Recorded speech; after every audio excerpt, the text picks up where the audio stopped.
दोस्तों नमस्कार। मिटोकॉन्ड्रिया आपकी सेलुलर पावर हाउस है, लेकिन उसकी सुरक्षा के लिए एक शरीर में एक मास्टर डिफेंस स्विच भी है जिसको NRF2 कहते हैं। आज हम अ, एक ऐसे हेल्थ स्विच की बात करेंगे जो आपकी इन्फ्लेमेशंस को, आपके जो आपको थकावट होती है, थकान होती है, उसको, आपकी जो एजिंग हो रही है और बहुत सारी डिजीजेज हो रही हैं, उसको रिवर्स करने के लिए पहला मास्टर स्विच जिसको NRF2 कहते हैं, इसको मास्टर डिफेंस स्विच भी कहते हैं, उस NRF2 की हम बात करते हैं। क्या होगा अगर मैं आपसे कहूं कि आपके शरीर में हर सेकंड एक ऐसी प्रक्रिया चल रही है जो आपको एनर्जी भी देती है, यानी कि आपके सेल्स के अंदर एक ऐसा पावर हाउस है जिसको मिटोकॉन्ड्रिया बोलते हैं। ये हमेशा आपको एनर्जी देता है, लेकिन उसी प्रक्रिया के दौरान, उस एनर्जी प्रोडक्शन के दौरान आपकी कोशिकाओं पर स्ट्रेस भी पड़ता है। और इससे भी ज्यादा फैसिनेटिंग बात यह है कि आपके शरीर के अंदर एक ऐसा मास्टर अलार्म सिस्टम मौजूद है जो खतरे को पहचान कर आपकी कोशिकाओं की रक्षा करने के लिए जीन्स रक्षा, जो आपकी कोशिकाओं की रक्षा करने वाले जीन्स को एक्टिवेट कर सकता है। इस सिस्टम का नाम है NRF2 दी सेलुलर मास्टर डिफेंस स्विच। लेकिन उम्र बढ़ाने के साथ ये डिफेंस सिस्टम उम्र बढ़ने के साथ ये हमारा डिफेंस सिस्टम उतना रिस्पॉन्सिव नहीं रहता है। क्या हम अपनी लाइफस्टाइल्स और कुछ ऐसी टेक्निक्स का यूज करके इस सेलुलर डिफेंस सिस्टम को सपोर्ट कर सकते हैं? आज हम इस वीडियो में समझेंगे कि ऑक्सीडेटिव स्ट्रेस क्या है, NRF2 क्या है जो कि सेलुलर मास्टर डिफेंस सिस्टम है, और ये एंटीऑक्सीडेंट, इसको एंटीऑक्सीडेंट डिफेंस सिस्टम भी कहा जाता है, मिटोकॉन्ड्रिया क्या होता है और हेल्दी एजिंग कैसे अचीव की जाती है। एक चीज को समझना बहुत जरूरी है कि आपकी कोशिकाएं और उसके अंदर जो मिटोकॉन्ड्रिया है जो लगातार काम करता है, लगातार एनर्जी प्रोड्यूस करता रहता है, लेकिन इसी के दौरान आपकी कोशिकाओं के अंदर रस्ट जैसा कुछ डेवलप होता रहता है। कल्पना कीजिए एक मशीन है, लोहे की मशीन है जो लगातार काम कर रही है, काम करते करते उसमें रस्ट भी जमा होने लगती है। अब कल्पना कीजिए कि आपकी कोशिकाओं के अंदर भी एक ऐसी सूक्ष्म माइक्रोस्कोपिक प्रोसेस चल रही है जो जिसके कारण आपके सेल्स के अंदर लगातार एनर्जी बनती है, और इस एनर्जी प्रोडक्शन में मिटोकॉन्ड्रिया एक बहुत महत्वपूर्ण भूमिका निभाता है। लेकिन एनर्जी प्रोडक्शन के दौरान रिएक्टिव ऑक्सीजन स्पीशीज SOS जैसे रिएक्टिव मॉलिक्यूल भी बनते हैं। ये हमेशा दुश्मन नहीं होते, कम मात्रा में ये सेलुलर सिग्नलिंग में महत्वपूर्ण भूमिका निभा सकते हैं। समस्या तब शुरू होती है जब ये रिएक्टिव मॉलिक्यूल्स का प्रोडक्शन और शरीर का जो एंटीऑक्सीडेंट और रिपेयर सिस्टम्स है, इन दोनों के बीच में एक बैलेंस जो है वो बिगड़ जाता है। इसको ब्रॉडली हम ऐसे कह सकते हैं कि हमारे शरीर के अंदर, हमारे सेल्स के अंदर, हमारी कोशिकाओं के अंदर जो कि लगभग 60 ट्रिलियन से ज्यादा है कोशिकाएं, उसके अंदर एक ऑक्सीडेटिव स्ट्रेस डेवलप हो जाता है। सो अल्टीमेटली हम ऑक्सीडेटिव स्ट्रेस को इस तरीके से कह सकते हैं कि जो शरीर के अंदर डैमेज हो रहा है और जो डिफेंस सिस्टम है उसके बीच में बैलेंस का बिगड़ना, यही ऑक्सीडेटिव स्ट्रेस होता है। थोड़ा सा और हम मिटोकॉन्ड्रिया और उसकी ये क्यों सेलुलर पावर हाउस है इसके बारे में थोड़ा सा और डिटेल में जानते हैं। ये हमारे जो कोशिकाएं होती हैं, जो 60 ट्रिलियन हमारी कोशिकाएं हैं, उसके अंदर मिटोकॉन्ड्रिया ये समझ लीजिए हीरो है, ये सेल्स का पावर हाउस है, क्योंकि जो भी भोजन हम लेते हैं उस भोजन को और प्लस ऑक्सीजन जो हम सांस के थ्रू लेते हैं उसको ये मिटोकॉन्ड्रिया जो एनर्जी के रूप में कन्वर्ट करता है, जिसको ATP बोलते हैं, इसको एनर्जी करेंसी भी कहा जाता है। ये सेलुलर एनर्जी बनाने में ये मिटोकॉन्ड्रिया बहुत ज्यादा महत्वपूर्ण भूमिका निभाता है। और ये जो एनर्जी होती है आपके ब्रेन के लिए, आपके मसल्स के लिए, आपके हार्ट के लिए, आपकी कोशिकाओं की बहुत सारी एक्टिविटीज के लिए, इन सब के लिए एनर्जी चाहिए होती है। लेकिन सोचिए कि ये जो पावर हाउस है मिटोकॉन्ड्रिया, ये लगातार काम करता रहता है, और फिर उसमें इसको एनवायरमेंटल स्ट्रेस, जो आज इसके आसपास का एनवायरमेंट है जिसमें बहुत सारे फ्री रेडिकल्स और रिएक्टिव ऑक्सीजन डेवलप हो रहे हैं, उससे भी इसको लड़ना पड़ता है, उस एनवायरमेंटल स्ट्रेस से भी इसको लड़ना पड़ता है।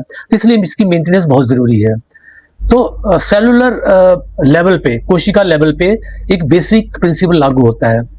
एनर्जी प्रोडक्शन होती है, प्लस एनर्जी प्रोडक्शन के साथ साथ मेंटेनेंस भी होनी चाहिए, प्लस रिपेयर भी होना चाहिए और प्लस डिफेंस भी होना चाहिए। और ये सारी चीजें अगर एक साथ बैलेंस वे में चलती है, ऑप्टिमल वे में चलती हैं, तो ये हेल्दी एजिंग के लिए, जहां एजिंग को रिवर्स करने के लिए बहुत ही महत्वपूर्ण है। अब हम इस सब चीज को अगर अच्छे तरीके से करना हो तो रोल आता है NRF2 का। तो ये जो है हमारे सेल्स के अंदर एक बहुत ही अत्याधुनिक सोफिस्टिकेटेड इमरजेंसी रिस्पांस सिस्टम है NRF2। जब भी सेल्स के अंदर स्ट्रेस बढ़ता है तो NRF2 का जो पाथवे है वो एक्टिव हो जाता है और ये एंटीऑक्सीडेंट और साइटोप्रोटेक्टिव जीन्स की एक्सप्रेशन को बढ़ाने में मदद करता है। यही कारण है कि अक्सर NRF2 को हम master regulator of cellular antioxidant defence system कहते हैं। आप सोचिए कि हम एंटीऑक्सीडेंट्स के लिए फ्रूट्स खाते हैं, वेजिटेबल्स खाते हैं, सप्लीमेंट्स लेती है, लेकिन कितनी अच्छी बात है कि हमारे शरीर के अंदर ही ये एक सेलुलर एंटीऑक्सीडेंट डिफेंस सिस्टम है जो एंटीऑक्सीडेंट्स को डेवलप करता है। तो अगर हम थोड़े से शब्दों में इसको डिस्क्राइब करें तो सेल्स, ऐसा समझ लीजिए हमारे शरीर जो है एक बहुत बड़ा शहर है जिसमें 60 ट्रिलियन से ज्यादा सेल्स हैं और हर सेल्स के अंदर एक मिटोकॉन्ड्रिया है जो एक पावर स्टेशन है, और ROS जो है, जो रिएक्टिव ऑक्सीजन है, ये बीच बीच में जो इस पावर हाउस में स्पार्क वगैरह होते रहते हैं जब कुछ स्ट्रेस होता है। और फिर हमारे पास एक सेलुलर एंटीऑक्सीडेंट डिफेंस सिस्टम है जिसको मास्टर रेगुलेटर है उसका, वो हमारे पास है जिसको NRF2 कहते हैं। तो आप सोचिए कि हमारे पास फायर अलार्म सिस्टम है, हमारे पास इमरजेंसी रिस्पांस कोऑर्डिनेटर्स भी है। जब भी स्ट्रेस सिग्नल आता है तो ये जो NRF2 का पाथवे है, सेलुलर डिफेंस मशीनरी है, ये पाथवे जो है ये एक्टिवेट हो जाता है और फिर इसके डाउनस्ट्रीम टारगेट्स में कई ऐसे प्रोटीन्स और एंजाइम शामिल है जो एंटीऑक्सीडेंट डिफेंस, डिटॉक्सिफिकेशन और सेलुलर प्रोटेक्शन में योगदान देते हैं। इसलिए NRF2 कोई मैजिक एंटीऑक्सीडेंट पिल नहीं है, ये शरीर की अपनी एक एडॉप्टिव डिफेंस सिस्टम है और ये एक महत्वपूर्ण रेगुलेटरी पाथवे है जो नेचुरली काम करना चाहिए। लेकिन उम्र के साथ क्या होता है, ये बदल सकता है, इसकी जो एक्टिविटीज है काफी स्लो डाउन हो जाती है। तो NRF2 जो यंग एज में जैसा काम करता है, एजिंग में ये रिसर्च बताती है कि एजिंग में NRF2 सिग्नलिंग जो है और डाउनस्ट्रीम एंटीऑक्सीडेंट रिस्पॉन्सेस में कुछ बदलाव आते हैं। लेकिन ये बदलाव अगर काशन के तौर पे कहा जाता है तो हर आदमी, हर टिश्यू पर, हर व्यक्ति पर, हर परिस्थिति में एक जैसा नहीं होता है। सो जनरली कुछ रिसर्च में ये कहा गया कि 40 की एज में ये NRF2 एग्जैक्टली 30% कम हो जाता है, लेकिन ये डिपेंड करता है आपकी इश्यूज के ऊपर, आपकी व्यक्तिगत जो आपकी स्ट्रेंथ है, आपकी सिस्टम है, और हर परिस्थिति में ये एक जैसा नहीं होता, ये वेरी कर सकता है। तो असली कहानी ज्यादा कॉम्प्लेक्स है। उम्र बढ़ने के साथ आपके शरीर में ऑक्सीडेटिव स्ट्रेस बढ़ता है, इन्फ्लेमेशन बढ़ता है जिसको सोजिश बोलते हैं, रिपेयर कैपेसिटी आपकी कम हो जाती है, मिटोकॉन्ड्रियल डिसफंक्शन बढ़ जाता है, सेलुलर डिफेंस रिस्पांस सिस्टम जो है ये एक दूसरे को प्रभावित कर सकते हैं। यही कारण है कि हेल्दी एजिंग को केवल एक मॉलिक्यूल या एक सप्लीमेंट से एक्सप्लेन नहीं किया जा सकता। चलिए अब हम जानते हैं कि नॉर्मली क्या होता है 50-60 की एज में या 40 साल की उम्र के प्लस में लोगों को अक्सर जो फैटीग, जो थकान है, ये होता है। तो क्या ये मिटोकॉन्ड्रियल डैमेज के कारण होता है? नहीं, फैटीग के बहुत सारे कारण हो सकते हैं। इसमें आपकी नींद की कमी हो सकती है, एनीमिया, खून की कमी हो सकती है, थायराइड डिसऑर्डर्स हो सकते हैं, इन्फेक्शन हो सकती है, मेडिकेशंस हो सकती हैं, आप किसी स्ट्रेस से गुजर रहे हो, डिप्रेशन हो सकता है, मेटाबॉलिक कंडीशंस आपकी हो सकती है, पुअर न्यूट्रिशन हो सकता है, और कई मेडिकल रीजंस भी हो सकते हैं। तो क्रोनिक फैटीग को केवल NRF2 लो कहना ये सही नहीं होगा। बहुत सारे ये कारण है, लेकिन और बहुत सारे कारण हो सकते हैं। लेकिन मिटोकॉन्ड्रिया और सेलुलर एनर्जी मेटाबॉलिज्म का हेल्थ और एजिंग से संबंध वैज्ञानिक रूप से बहुत बड़ा रिसर्च का विषय है, एरिया है, और ये हमारी कहानी का लेसन भी है। हमारे शरीर को एनर्जी बनाने की जितनी जरूरत होती है उतनी ही जरूरत है उस एनर्जी मेकिंग मशीनरी को प्रोटेक्ट और मेंटेन करने की जरूरत है। सो अब ये NRF2 जो है पाथवे है, क्या लाइफस्टाइल इसको सपोर्ट कर सकता है? चलिए आज हम इसको जानते हैं। इस चीजों को बहुत ध्यान से सुनिएगा। ये NRF2 जो है ये आपके एंटीऑक्सीडेंट डिफेंस सिस्टम को अच्छे तरीके से सपोर्ट कर सकता है अगर आप इन चीजों को करें। तो ये बहुत ही प्रैक्टिकल हिस्सा है। जहां तक फूड की बात है, फूड हैबिट्स में, उसमें आपको विशेष रूप से जो क्रूसीफरस वेजिटेबल्स है, जैसे ब्रोकली है, जहाँ ब्रोकली स्प्राउट्स हैं, कैबेज है, जहाँ इससे रिलेटेड जो वेजिटेबल्स हैं, इसमें कुछ ऐसे कंपाउंड पाए जाते हैं जो सेलुलर डिफेंस पाथवेज को इन्फ्लुएंस कर सकते हैं। जैसे ब्रोकली स्प्राउट्स में ग्लूकोराफेनिन नाम का एक कंपाउंड बहुत ही अबंडेंट होता है। जब सही कंडीशंस में ग्लूकोराफेनिन और एंजाइम मायरोसिनेज इंटरेक्ट करते हैं, यानी कि जो ब्रोकली में अवेलेबल है ग्लूकोराफेनिन और एंजाइम मायरोसिनेज, ये जब इंटरेक्ट करते हैं तो सल्फोराफेन नाम का एक कंपाउंड बनता है। और ये सल्फोराफेन जो है ये बहुत ही महत्वपूर्ण है। यही हमारे NRF2 पाथवे से जुड़े सबसे अधिक रिसर्च्ड डाइटरी कंपाउंड में से एक है। अगर सल्फोराफेन अच्छे तरीके से बनता है तो ये हमारे NRF2 antioxidant defence system pathway को एक्टिवेट करता है। लेकिन फूड जो है एक मैजिक मेडिसिन नहीं है। रिसर्च में देखे गए मॉलिक्यूलर इफेक्ट्स का अर्थ ये नहीं कि ब्रोकली स्प्राउट्स किसी डिजीज को क्योर कर सकता है, लेकिन ये बात सच है कि NRF2 जो आपका एंटीऑक्सीडेंट डिफेंस सिस्टम आपके सेल्स के अंदर है, आपकी कोशिकाओं के अंदर है, उसको ये एक्टिवेट करने में बड़ी मदद करता है। अब इशू ये आता है कि ब्रोकली जो है ये महत्वपूर्ण बहुत है, लेकिन इसको पकाने का एक बहुत ही साइंटिफिक हिस्सा है, बहुत ही इंटरेस्टिंग है। सल्फोराफेन फॉर्मेशन के लिए मायरोनेज बहुत महत्वपूर्ण है। अगर हाई हीट हो, अगर गर्मी ज्यादा, जब हम पकाते हैं ब्रोकली स्प्राउट्स को, जो ब्रोकली को, तो हीट जो है इस मायरोनेज एक्टिविटी को कम कर देती है। इसलिए ब्रोकली को बहुत ज्यादा पकाने से सल्फोराफेन फॉर्मेशन प्रभावित होती है, अफेक्टेड होती है। तो इसमें एक प्रैक्टिकल अप्रोच ये है कि आप लाइट कुकिंग करें, बहुत ही हल्की कुकिंग करें। और कुछ रिसर्च में यह पाया गया है कि मस्टर्ड सीड पाउडर को अगर हम ब्रोकली की बहुत लो लेवल की कुकिंग करते वक्त इसको अगर डालें हम उसमें, तो मायरोनेज कंटेनिंग फूड को कुक्ड ब्रोकली के साथ मिलाने पर, मायरोनेज कंटेनिंग फूड जैसे आपका ये है आपका मस्टर्ड सीड पाउडर है, तो जब ये कुक्ड ब्रोकली के साथ मिलाया जाता है तो सल्फोराफेन फॉर्मेशन कई गुना बढ़ जाती है, उसकी संभावना दिखती है। तो खैर वो तो इंपॉर्टेंट है, इसका मतलब है कि काफी गुना जब बढ़ती है। तो याद रखिए ब्रोकली प्लस स्मार्ट प्रेपरेशन, जैसे आप मस्टर्ड सीड पाउडर को यूज करते हैं और उसके साथ उसको लो फ्लेम कुकिंग करते हैं, तो ये एक बेटर अपॉर्चुनिटी हो सकती है कि आप सल्फोराफेन फॉर्मेशन आपकी बहुत अच्छी होती है। सल्फोराफेन फॉर्मेशन अगर आपकी बहुत कई गुना बढ़ गई तो समझिए कि आपका NRF2 एक्टिविटी पाथवे बहुत ज्यादा बढ़ेगा। लेकिन इसको फिर भी एक मेडिकल ट्रीटमेंट की तरह ना समझे, बस ये है कि आपके एंटीऑक्सीडेंट डिफेंस सिस्टम को बहुत ज्यादा मजबूत करेगा। अब ये भी कई रिसर्च में पाया जाएगा कि कई बार कुछ लोग मतलब 30 ग्राम ब्रोकली जो है स्प्राउट्स पर डे खाइए। ये भी ह्यूमन टू ह्यूमन डिपेंड करता है, और आपकी फिजिकल हेल्थ कैसी है, आपके सेलुलर हेल्थ कैसी है, और आपका लाइफस्टाइल कैसा, बहुत सारी चीजों को डिपेंड करता है। तो ये आप उतना कंज्यूम जो आपको अच्छा लगे। ऐसी कुछ कंट्रोल स्टडी में पाया जाए कि 69 हेल्दी ओवरवेट अडल्ट्स को 30 ग्राम पर डे ब्रोकली स्प्राउट्स दिया गया, जो कि मस्टर्ड सीड्स पाउडर के साथ उसको मिक्स किया गया था।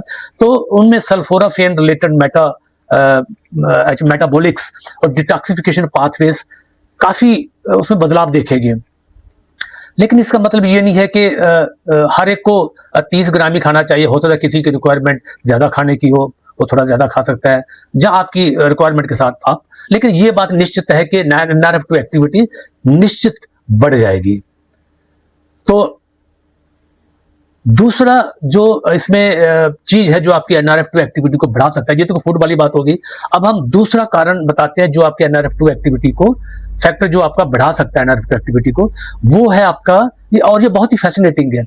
ऐसे कुछ रिसर्च में पाया गया कि कंट्रोल्ड शॉर्ट टर्म स्ट्रेसर्स अगर हमारे शरीर को दिए जाएं तो ये एडॉप्टिव रिस्पॉन्सेज पैदा करते हैं हमारे एनआरएफ2 एक्टिविटी पाथवेज में। इसलिए ऐसा कहा जाता है कि एक्सरसाइज एक ऐसी चीज है, जैसे आप 25 से 30 मिनट या इवन 20-25 मिनट भी हाई इंटेंसिटी एक्सरसाइज करते हैं तो ये मतलब इस एक्टिविटी के दौरान मेटाबॉलिज्म और ऑक्सीडेटिव सिग्नलिंग आपकी टेम्परली बदलती है और इस सिग्नल्स के जवाब में के एडाप्टिव पाथवेज, आपके एनआरएफ2 पाथवेज जो है वो एक्टिवेट होते हैं।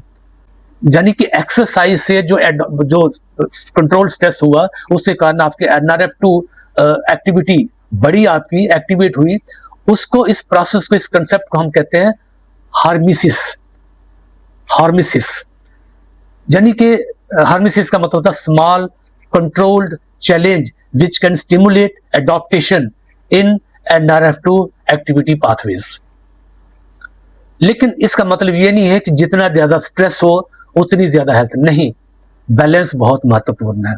आपको अपनी बॉडी को हल्का सा कंट्रोल स्ट्रेस 15 से 20 मिनट या 20 से 25 मिनट या 25 से 30 मिनट, जितना आपकी बॉडी आपको अलाउ करता है, जो आपकी फिजिकल हेल्थ के ऊपर डिपेंड करता है।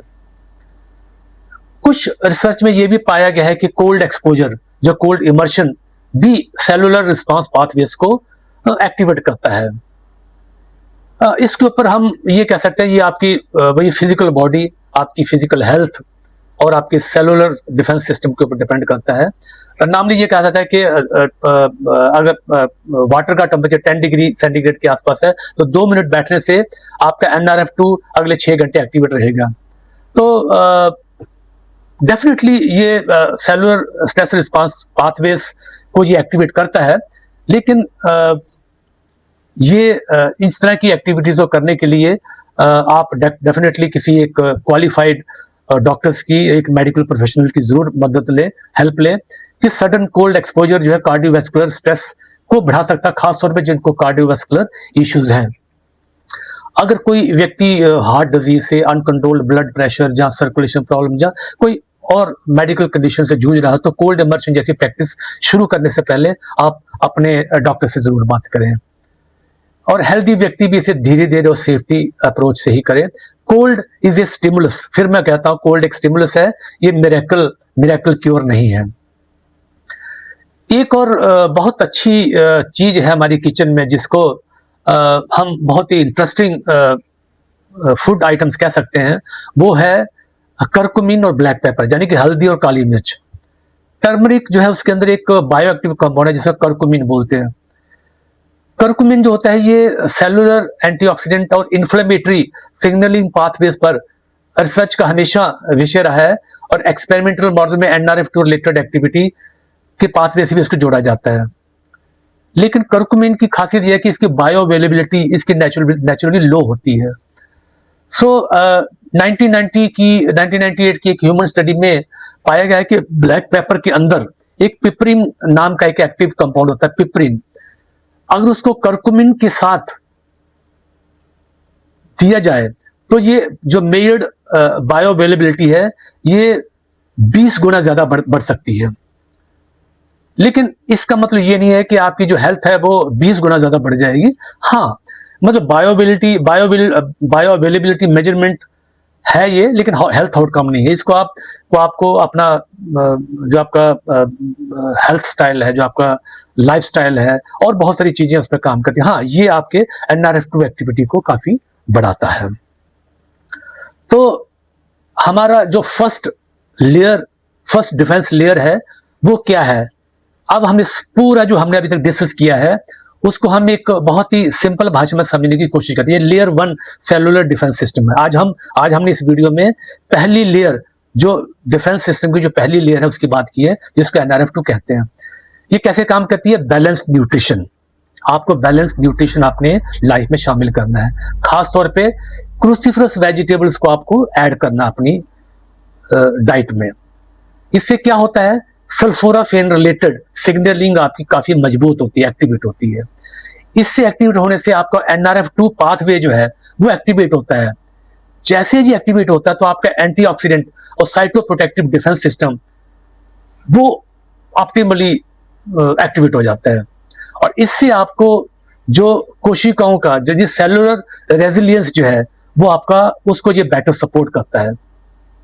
और इसके साथ ही आप रेगुलर फिजिकल एक्टिविटी करें, क्वालिटी स्लीप बहुत इंपॉर्टेंट है। स्ट्रेस को जहां तक हो उसको मैनेज करिए, टोबैको को अवॉइड करिए, हेल्दी वेट उसको मैनेज करें और बैलेंस डाइट रखें। ये सभी आपकी जो मिटोकॉन्ड्रिया जो हमारा सेल्स का पावर हाउस है और मेटाबॉलिक हेल्थ की एक लार्जर पिक्चर का हिस्सा है। सबसे बड़ी गलती क्या होती है, जब एक मालिक्यूल को पकड़कर बस उसको एक्टिवेट कर ले तो आपकी एजिंग रुक जाएगी, ऐसा नहीं होता है। लॉन्गिविटी एक ऑर्केस्ट्रा है, और उस ऑर्केस्ट्रा का NRF2 एक इंस्ट्रूमेंट है। आपको और बहुत सारे इंस्ट्रूमेंट्स जो हैं जिसकी बात हम अगली वीडियोस में करेंगे वो आपको करने हैं। उसमें दूसरे जो बाकी इंस्ट्रूमेंट है वो मिटोकॉन्ड्रिया है, AMPK है, ऑटोफेगी है, DNA रिपेयर है, इंफॉर्मेशन कंट्रोल है। ये सब अलग अलग इंस्ट्रूमेंट्स हैं। जब हम पूरा ऑर्केस्ट्रा हारमोनी में बजाते हैं तब हेल्दी एजिंग की संभावना होती है, और ये हेल्दी एजिंग की संभावना बहुत बेहतर हो सकती है। जब अगली बार जब हम ब्रोकली स्प्राउट्स को देखें, हल्दी को देखें, एक्सरसाइज करें, स्ट्रेस मैनेज को कुछ समय निकालें, तो ये सिर्फ मत सोचिए कि मैं कैलोरी या सप्लीमेंट्स मैनेज कर रहा हूं। ये सोचिए कि मैं अपने शरीर की बिल्ट इन डिफेंस इंटेलिजेंस को सपोर्ट कर रहा हूं। आपकी कोशिकाएं हर दिन चैलेंजेस का सामना करती हैं, लेकिन शरीर ने उन्हें सिर्फ एनर्जी बनाने की मशीन नहीं बनाया, उसने उन्हें सेंस करने के लिए, अडॉप्ट करने के लिए, रिपेयर करने और प्रोटेक्ट करने की क्षमता भी दी है। और NRF2 उसी सेलुलर डिफेंस स्टोरी का एक फैसिनेटिंग हिस्सा है। याद रखिए, लॉन्गेविटी सिर्फ ज्यादा साल जीने का नाम नहीं है, बल्कि उन सालों में अपनी सेल्स को रेजिलिएंट, हेल्दी रखना, ऑप्टिमली फंक्शनिंग करते हुए रखना बहुत जरूरी है। ये उसकी कला है। तो ये था लॉन्गेविटी सीरीज का पहला हेल्थ स्विच NRF2। अगले एपिसोड में हम दूसरे हेल्थ स्विचेस की बात करेंगे। तो मिलते हैं हम अगले एपिसोड में। And please do not forget to subscribe my channel Ramesh Indra अलकामी, और शेयर करें, कमेंट करें, और हमें बताएं कि आपको ये एपिसोड कैसा लगा। ये पहला वीडियो हेल्थ स्विचेस का NRF2 वाला वीडियो कैसे लगा आपको। तो और मुझे आप सजेशन दे सकते हैं कि और कौन कौन सी वीडियोस आप चाहते हैं जो मैं आपके लिए बनाऊं। Thank you very much for watching this video. Thank you so much.